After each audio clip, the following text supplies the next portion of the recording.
Hello everybody. Welcome back to my channel. My name is Lola for those of you who are new. I am a happily married wife to my amazing BFF for the past 5 years, and I am the mom of three. And so I just wanted to kind of do a quick video. This goes with our series on single, saved, and quarantined. Even though I know we're moving out of our quarantine season really soon. I know everybody's excited, but we're still single and saved, you know? And so I just kind of wanted to do this video. This aspect, this video is really focused on one of the most important things I think that is so valuable for every single to understand and to grasp, and that is knowing who you are as a single. I think sometimes when we get into marriage, we try to find out who we are, and it becomes very difficult at that point because now it's not just you, and even you don't even have the time sometimes to now sit down and reflect on who you are or discover who you are. So the best time to discover who you are is actually when you're single. First of all, it's going to be hopefully less responsibilities, and you can kind of make your own time in how you discover and in the route that you take to discover who you are. So I think that's one thing that's so important. Like, if I was to ask you today, who are you? You know, that's a question I had to ask myself. Who is Lola? What does Lola like? What does Lola represent? What does Lola stand for? What does Lola dislike? You know, can you answer those questions, or are you still trying to find out who you are? If you're still trying to find out who you are, it's nothing wrong with that. You should. You're in the right place. And it's important that you figure out who you are. Who does God say you are? For all my friends that are singles that are believers, who does God say you are? It's important to have that foundational truth because, you know, when you do get in a relationship or when you do get married, there may be situations or circumstances that come against that truth and make you question who you are and what you believe in. But just having that foundation helps you to navigate through it smoothly. You know, it's important to know your dislikes. That way you're not living under the shadow of your spouse or of somebody else, or you're not being dictated, like your life being dictated to you by somebody else, and you may be living somebody else's life. It's important to know who you are as a single. Who are you? I just keep asking that question. Who are you? What do you stand for? What are your morals? What are your desires? What are you passionate about? Where do you see yourself in 10 years, 5 years, 2 years? What are your goals? What drives you crazy? What do you love? What upsets you?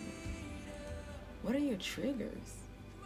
You know, what makes you go back to childhood where you are unhappy? Or what makes you go back to, where's your happy place? You know, these are things, I mean, it sounds so like therapeutic, but it's really important to understand these things, know who you are. And because once you know who you are and who God says you are, you'll value yourself more.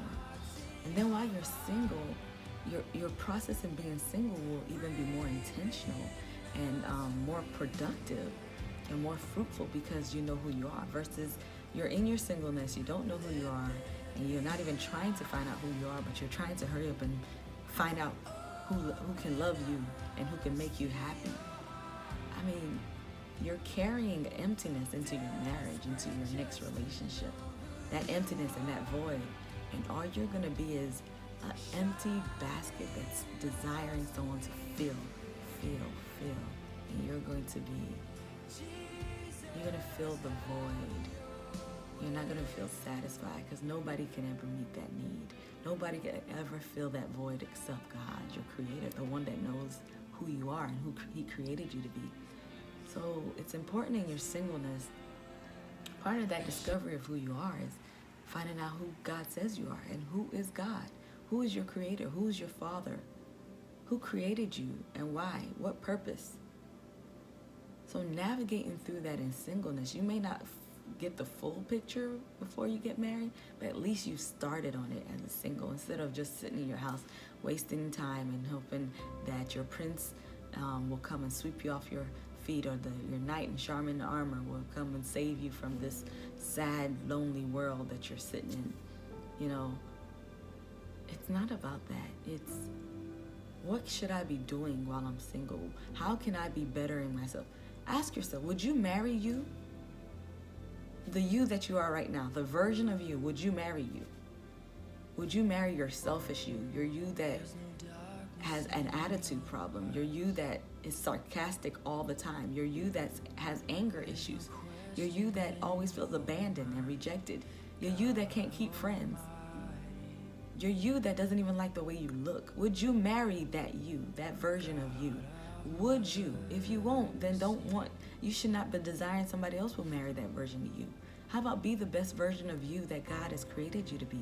So that when now somebody marries you, or now when you get in a relationship, they get to enjoy the best you. It's not that every day is going to be beautiful and you're not going to have those times where you're feeling rejected or alone. We still have our weaknesses. But at least you can be the best version of you that God created, versus making someone have to deal with you, to deal with that negative you, to deal with the lonely you, to deal with the unhappy you, to deal with the bitter you. Why would you want somebody to be subject to that for the rest of your life? When you say I do, that is forever. It's not temporary, it's permanent. Why would you want somebody subject to that version of you? So take this time as a single to really develop and to understand who you are and who God says you are. Understand, adopt the truths that God has put in His Word that tells you who you are and who He created you. He said you are beautifully and wonderfully made. God said, greater is He that's in you than he that's in this world. God said He would trade your weaknesses for His strength. God says you can do all things through Christ who strengthens you. Do you know those scriptures? Do you know any scriptures? Do you know anything? Do you have anything to hold on to when you feel discouraged, when you feel abandoned, when you feel rejected, when you go back to your past hurts, when you look at your weaknesses and think that when you need validation? Do you have those truths? If you don't, it's going to be so hard for you to navigate through marriage and relationship, because you're going to want and expect that spouse or that partner or that other person to fill those areas for you. And they can't, because they too have those same issues, or they too are navigating through those problems. So I hope this encourages you today. I just want to encourage you, singles, you're not in the worst state of mind right now. You're not in the worst place to be.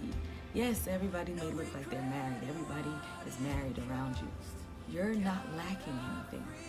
Take this time to know who you are and who God says you are, and adopt His truths for your life, so that when you do get blessed with that season of marriage, you are flourishing, thriving, and you're not just going back to the ABCs and the foundation of life and who you are as a married woman. So make sure to subscribe, send this to your friends and loved ones, whoever this can help. And look forward to doing more videos and chatting with you guys. Definitely take time to comment below if there's anything that you would like me to address. I'm an open book, but also using wisdom in what I do share. So thank you guys so much. Love you. Have a blessed day.